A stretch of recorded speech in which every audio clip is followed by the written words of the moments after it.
Très heureux à présent d'accueillir la première table ronde de notre colloque sur philosophie et religion, et la première sur philosophie et religion, puisque c'est une particularité notable, il me semble, de ce colloque, de présenter deux moments de discussion sur cette articulation philosophie-religion.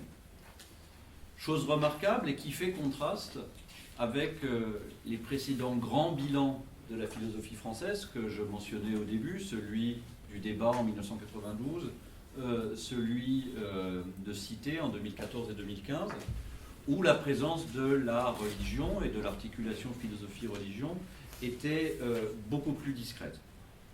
Alors comment expliquer cette transformation ? On sait bien qu'il ne faut pas la mettre au compte d'un supposé retour du religieux. La tarte à la crème est ici tellement massive et on connaît la réponse usuelle. Depuis le temps qu'il revient, c'est peut-être qu'il n'était jamais parti, ce religieux. Ce qui me semble faire plus signe vers l'actualité, c'est la structuration dans divers secteurs de la philosophie française de quelque chose comme une philosophie de la religion. En France aujourd'hui, faut-il parler d'une sous-discipline? Faut-il parler d'une orientation? En tout cas, quelque chose comme une organisation, à partir, par exemple, d'un certain nombre de postes qui s'ouvrent dans les universités, à partir d'une association francophone de philosophie de la religion qui s'organise depuis 3 ou 4 ans, à partir de plusieurs signes institutionnels de ce type. Mais est-ce que ce constat lui-même suffit? Sans doute pas, puisque philosophie et religion, c'est bien sûr beaucoup plus que la philosophie de la religion. Je suis sûr donc qu'au cours de cette table ronde, ce sont d'autres questions qui vont s'ouvrir, d'autres questions que celles qui touchent à la constitution stricte d'une discipline philosophique aujourd'hui, d'autres questions donc sur l'articulation très large de la philosophie et de la religion. Philippe Portier, directeur d'études à l'École pratique des hautes études, section des sciences religieuses, aujourd'hui donc dans l'université Paris Sciences et Lettres, vice-président également de l'École pratique des hautes études et enseignant de théorie politique à Sciences Po. Il est connu de nous tous pour ses travaux sur la philosophie et la sociologie de la laïcité, qui illustre un tout récent ouvrage également de 2019 chez le même éditeur Garnier, La sécularisation en question, religion et laïcité au prisme des sciences sociales, dirigé avec Jean Bopéro et Jean-Paul Willem. Philippe Portier, donc sur la philosophie et la sociologie de la laïcité aujourd'hui. Merci, cher Philippe. Il y a eu, au cours de ces dernières années, disons depuis les années 1990, un retour de la question laïque. Et ce retour de la question laïque n'est pas sans interroger ce qui forme au fond la trame de cette table ronde depuis le début de la matinée, la question de la séparation. Question de la séparation ici entre le politique et le religieux. Alors, la question de la laïcité est très liée, bien sûr, à la question de la modernité. L'immanentisation de l'ordre social, par laquelle le politique trouve son fondement désormais dans le peuple, la nation, et non plus en Dieu, laisse une question en suspens. Dans ce monde désormais laissé à ses propres raisons, quelle place donner à Dieu et aux églises qui font profession d'emporter la parole? Les sociétés occidentales, et pas simplement la société française, ont inventé, pour répondre à cette question, une solution. Cette solution, c'est la solution laïque. Une solution laïque qui détermine un régime de droit marqué par deux éléments essentiels qui nous régissent aujourd'hui encore, depuis les États-Unis jusqu'à la France, en passant par la Suède et l'Espagne. Ce régime de droit articule d'une part un objectif. Être laïque, c'est affirmer la liberté de conscience. Être laïque, c'est aussi définir un moyen, un instrument pour que la liberté de conscience soit protégée. Ce moyen, cet instrument, c'est l'affirmation de la neutralité du politique à l'égard de toute conception métaphysique du bien. Préservation de la liberté de conscience, affirmation de la neutralité du politique. Vous voyez que j'ai donné au régime de laïcité ici une ontologie faible, suivant les significations qu'on donne à liberté de conscience et à neutralité du politique. On entre dans des régimes concrets, pratiques, qui peuvent être très différents les uns des autres. Alors pour ce qui concerne la France, cette solution laïque a trouvé, depuis la Révolution française, une double expression. Il y a d'abord eu, jusque dans les années 1880-1900, la solution concordataire, par laquelle l'État acceptait de reconnaître et de surveiller un certain nombre de cultes. Première formule.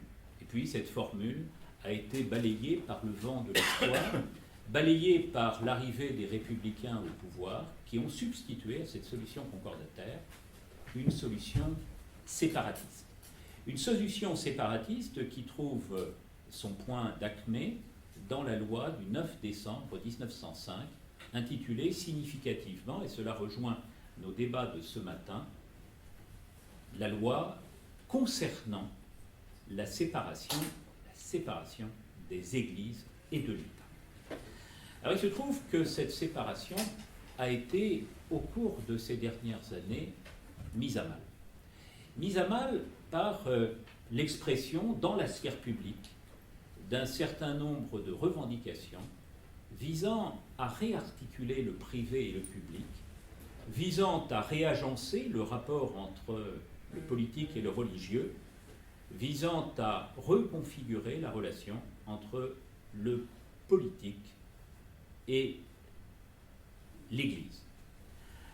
Alors, les Églises, que s'est-il passé? Il se trouve que face à cette expression de revendication de reconnaissance, notre modèle de régulation des cultes a, au cours de ces dernières années, profondément évolué. Il s'est transformé à mesure que s'exprimaient dans le débat public ces revendications de reconnaissance que j'indiquais à l'instant. Nous sommes passés d'un régime strictement séparatiste, marqué par une dissociation nette du privé et du public, à un monde qui est désormais marqué, caractérisé par l'interaction de la sphère de l'État et de la sphère des Églises, par l'interaction, l'interpénétration de la sphère du politique et de la sphère du religieux. Comment les choses sont-elles advenues? Je dirais qu'elles sont le produit d'un complexe de causes dans lequel s'agrègent trois types de facteurs principaux. Si notre modèle de régulation des croyances a profondément évolué, je vais essayer de le démontrer tout à l'heure, depuis les années 1990, c'est d'une part parce que sont intervenues des transformations tout à fait décisives de nos paysages religieux. Les facteurs sociaux jouent un très grand rôle dans la reconfiguration de notre modèle de laïcité. Le second élément, le second type de facteur, touche précisément l'objet même de ce colloque, les facteurs de nature intellectuelle, culturelle, philosophique. On a assisté, dans le champ de la pensée, depuis les années 1990, à une réflexion tout à fait inédite sur la sécularité politique. Et puis, troisième élément, des facteurs juridiques. Les normes de droit ont également connu, on l'ignore trop souvent, une évolution tout à fait sensible depuis 3 ou 4 décennies. Alors je ne souhaite pas ici, en dépit de l'objet philosophique du colloque, séparer les trois niveaux de réalité, le social, le philosophique, le juridique. Tout simplement parce que la production philosophique en la matière ne peut se comprendre indépendamment des raisons sociales qui l'ont activée, non plus que sans les effets juridiques que cette production de philosophie politique a contribué à produire. 3 points donc. Tout d'abord, le renouvellement des paysages religieux. Je vous dirai ensuite quelques mots de la reconfiguration des doctrines politiques sur le terrain du rapport entre le politique et le religieux. Puis je terminerai, si j'en ai le temps, en vous indiquant quelques éléments de réflexion sur les transformations du droit, venues précisément des changements ayant affecté nos référentiels, des changements ayant affecté nos référentiels qui ne sont pas sans relation avec le travail philosophique mené au cours de ces dernières années. Alors tout d'abord, la transformation des paysages religieux. La question laïque ne faisait plus guère débat dans les années 1950, 1960, 1970, sauf peut-être sur la question importante mais partielle de l'école. Pourquoi ? Tout simplement parce que l'adversaire contre lequel la laïcité s'était constituée apparaissait aux yeux de tous comme un adversaire profondément transformé et souvent même profondément affaibli. Cette Église catholique perdait alors le principal de ses soutiens. Elle ne recrutait plus, les églises alors se vidaient, et l'on voyait bien que les croyances s'effaçaient. L'Église, en son sommet, elle-même évoluait. Elle s'était, depuis le XIXe siècle, figée dans une intransigeance qui la plaçait à extrême distance des règles de la modernité libérale. La voici qui, avec Vatican II, accepte de reconnaître, comme le dit la Constitution Gaudium et Spes, l'autonomie de la conscience humaine. Les choses sont là, dans les années 1960, 1970, 1980 encore. On estime, du côté des sociologues, que le monde est manifestement marqué par un cours linéaire de sécularisation. Pourquoi lutter pour la laïcité quand la laïcité a désormais totalement parti gagné ? Or, à partir des années 1990, avec probablement une rupture en 1978-1979 à l'échelle mondiale, on voit bien que les choses évoluent, que les choses changent. Et que la question du religieux, qu'on croyait une question dépassée, réapparaît sur le devant de la scène. Bloc de la foi en Israël, victoire de Khomeini en Iran, avènement de Jean-Paul II, qui annonce en 1978 « Ouvrez toutes grandes les champs de la culture, de la politique, de la société, à la puissance régénérante de l'Évangile ». Autant d'éléments qui caractérisent un nouveau mode d'appréhension de la relation à la religion. Alors ce n'est pas que la sécularisation ait disparu. La sécularisation se poursuit.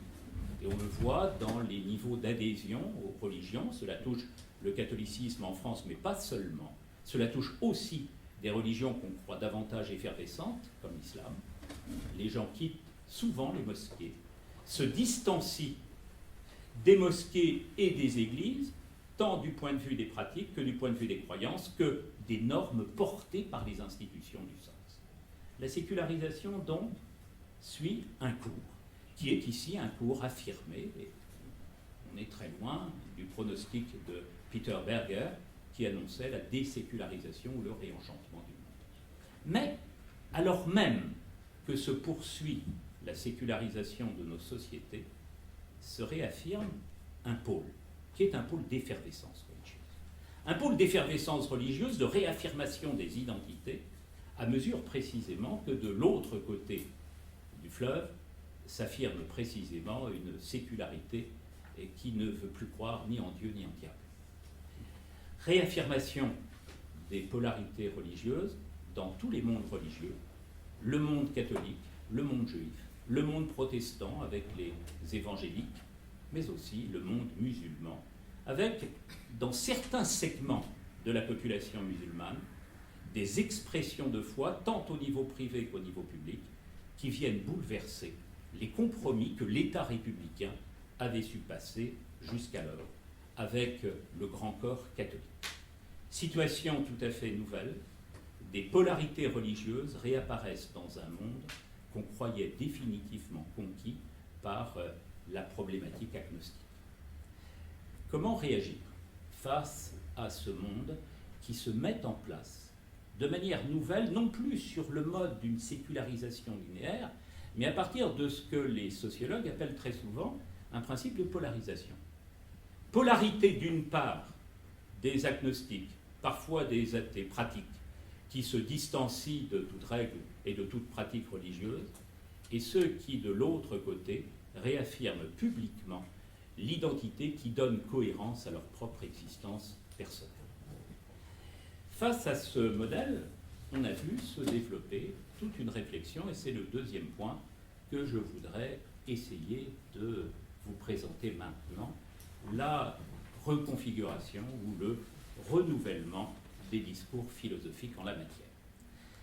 Que faire de cette différence qui cherche à s'affirmer?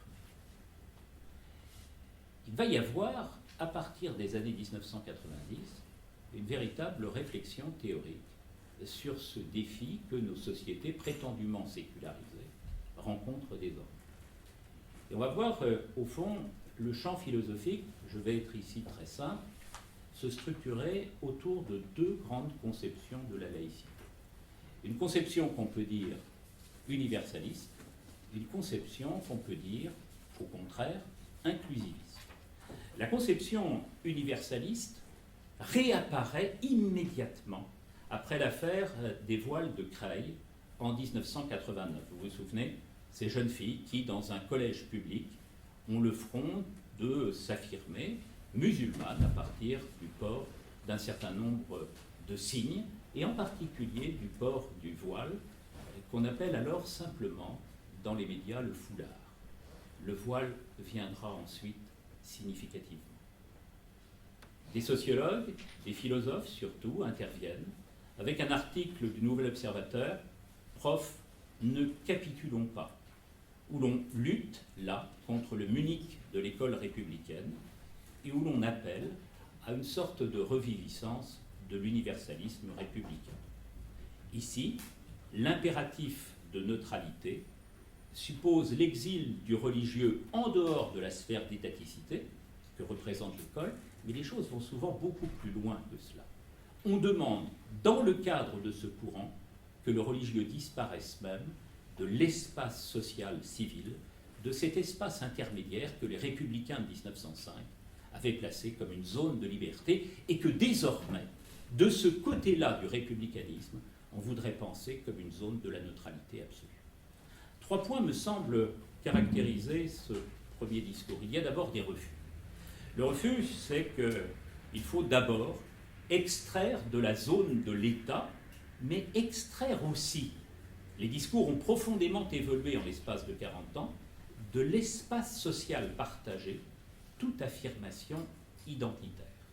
Cette idée, par exemple, que le voile doit être chassé, bien sûr, de l'espace public quand il s'agit des fonctionnaires, mais chassé aussi de plus en plus de la voie publique, des espaces de communication, d'interaction non étatisée entre les individus qui peuplent la société française. Les signes sont visés. Les arguments du débat public le sont également.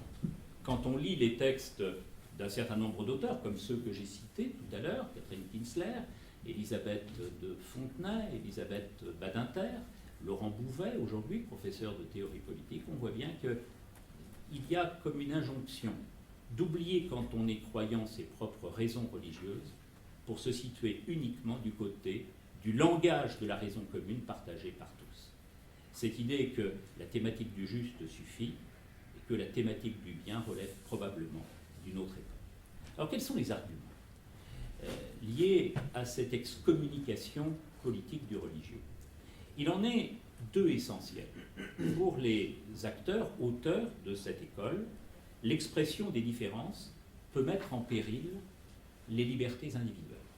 Et vous avez constamment, dans les textes que je viens d'évoquer, cette idée que, par exemple, tolérer le foulard islamique, ce n'est pas accueillir un être libre, c'est au contraire enfermer l'être dans un archaïsme qui le submerge de toutes parts. Nous sommes là, vous le sentez, dans un concept de la liberté de conscience qui renvoie à ce que Rawls appelait la liberté de perfectionnement, par opposition à la liberté libérale d'indépendance ou d'autonomie, et qui devrait au contraire, dans d'autres philosophies, prévaloir. Le multiculturalisme, l'affirmation des différences, remettent en cause donc la liberté individuelle. Elles remettent en cause, et c'est un concept qui réémerge dans les années 1990, la cohésion de la nation. On parle aujourd'hui beaucoup du communautarisme. C'est un concept, c'est une idée totalement nouvelle dans l'espace lexical de notre République contemporaine. Le concept de communautarisme apparaît dans les années 1990, alors même qu'on s'interroge sur la cohésion nationale à partir des discours que je viens de dire. Alors s'opposent ici, en somme, deux types de modèles de l'association politique, deux types de modèles de constitution du lien civique, exprimés dans les ouvrages de Catherine Kinsler. D'un côté, le modèle de la tolérance anglo-saxon, qui suppose toujours l'appartenance du sujet citoyen à un ordre religieux qui le dépasse. Cette idée qu'on trouve chez Locke, que les athées ne peuvent pas avoir droit de cité dans la société moderne qu'on est en train de constituer. Et puis de l'autre, nous disent les défenseurs du courant républicaniste que j'évoque à l'instant, cette idée que le rassemblement des êtres doit reposer d'abord sur une raison partagée, que c'est ensuite seulement sur la base de la constitution de cet espace de neutralité que les libertés de croire et de ne pas croire peuvent s'affirmer. Alors les objectifs de ce courant sont très clairs. Il s'agit d'une part d'affirmer du commun à partir d'un principe clé évoqué par Catherine Kinsler une nouvelle fois, que chacun se laisse saisir par la seule raison. Nous sommes donc ici dans un processus d'unification qui laisse dans la sphère privée l'individu se déterminer sur la question de la foi, mais qui écarte de toute représentation publique la foi exprimée par les sujets, cette expression de la différence qu'on voit à l'œuvre dans les sociétés contemporaines. Et puis le second problème, plus inquiétant probablement, c'est que, plus inquiétant pour ceux qui partagent une vision libérale, c'est que tout cela, pour essayer de mettre en place une unification rationnelle, tout cela suppose des mécanismes de surveillance de la part de l'État sur l'expression des cultes.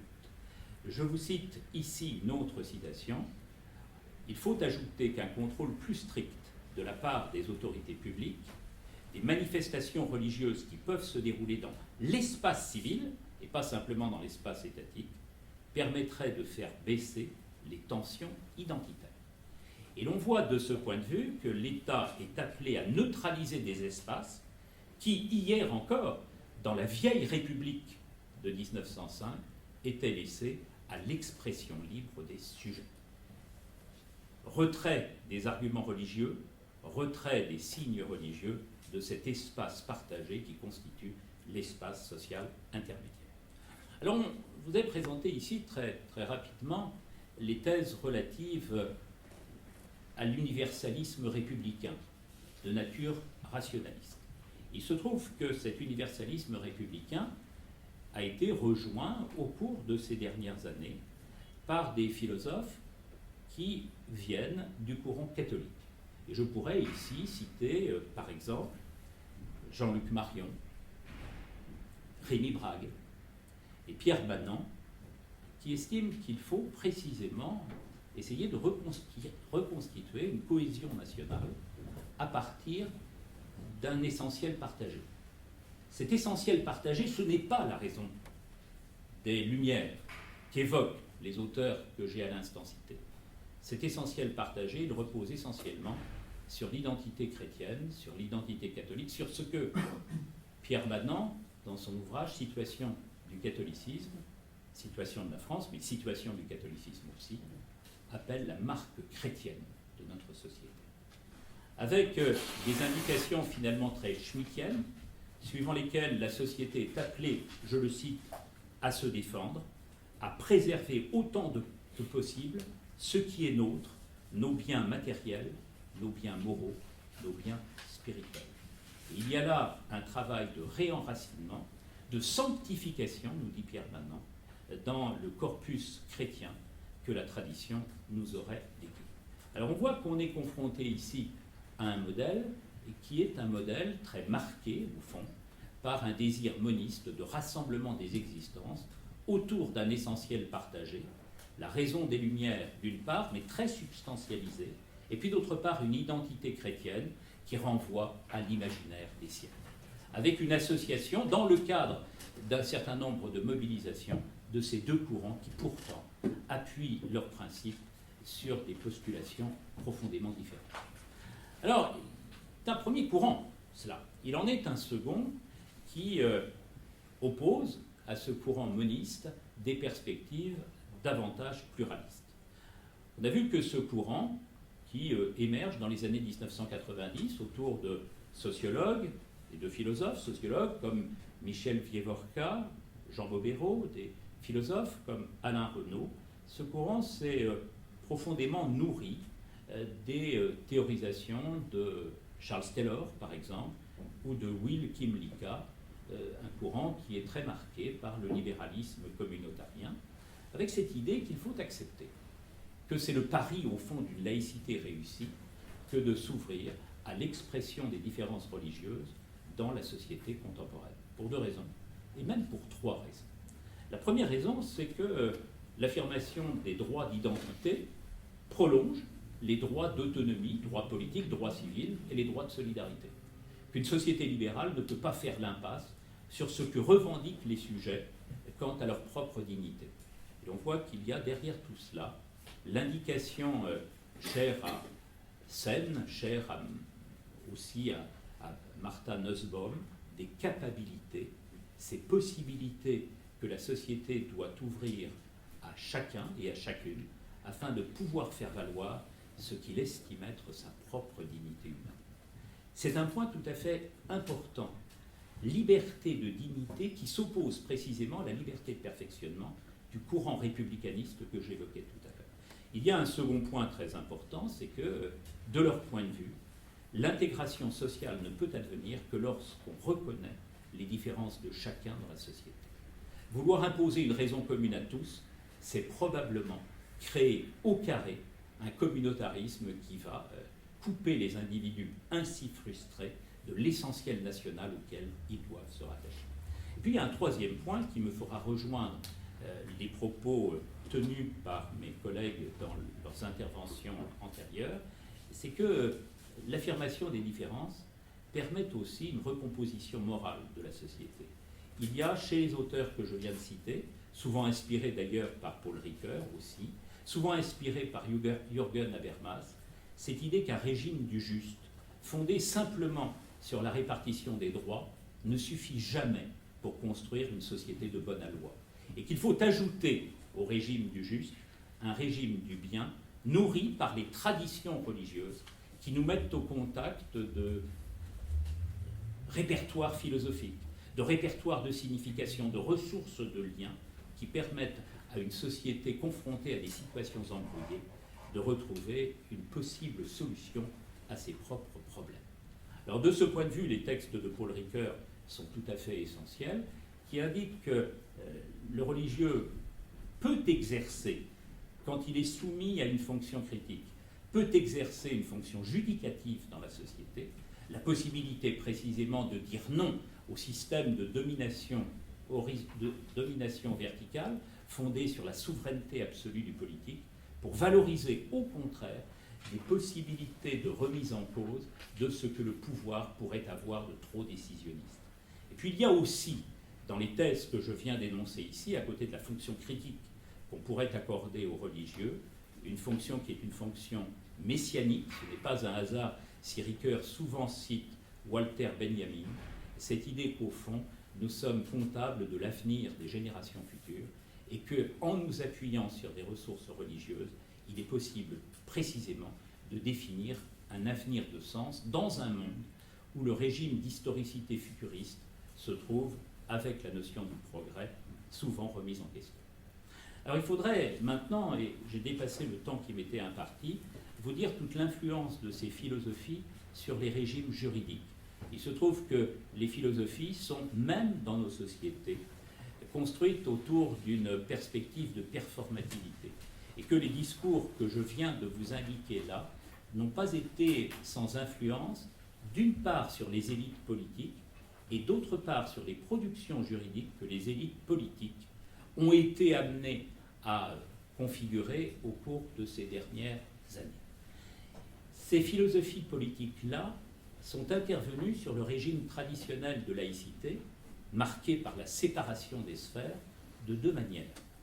D'une part, les acteurs politiques ont emprunté à la philosophie ricoeurienne sa philosophie de la reconnaissance. Et l'on voit bien, quand on étudie le droit français, ce que je ne vais pas faire, faute de temps, mais j'espère que vous me ferez confiance, quand on étudie le droit français de la laïcité, on voit bien que par toute une série d'éléments, ce droit français s'est ouvert à la perspective de la recognition, comme disent les Américains, comme disent les Canadiens, à la dimension des accommodements raisonnables. Et que même dans la société française, tellement marquée par la systématique de l'État recteur, l'État n'hésite pas aujourd'hui à partager ses compétences sur le terrain des médiations, sur le terrain de l'expertise, sur le terrain de la solidarité avec les groupements religieux. Ce que disait monsieur tout à l'heure à propos de son diplôme universitaire renvoie finalement à cette intrication des sphères que notre société, même française, est aujourd'hui en train de rechercher. Élément de reconnaissance, mais l'autre courant, le courant républicaniste, et parfois le courant identitariste catholique apporte aussi sa pierre dans les élaborations nouvelles de notre droit. On voit bien qu'aujourd'hui, le droit se construit également autour de dispositifs de surveillance, autour de dispositifs de cohésion, qu'ont manifesté dans les productions juridiques les plus récentes la loi de 2004 sur les signes religieux à l'école publique, la loi de 2010 sur la dissimulation du visage dans l'espace public, la loi de 2017 sur la réforme du droit du travail qui permet au règlement d'entreprise désormais d'affirmer la possibilité d'une neutralité intégrale à l'intérieur des espaces de production. Reconnaissance et neutralisation, voilà ce qui fait, au fond, le propre de notre laïcité contemporaine, une laïcité qui n'est plus séparatiste, qui est au contraire interactionniste et qui doit beaucoup, dans ses dispositions actuelles, aux réflexions que la philosophie française a récemment produites. Je vous remercie.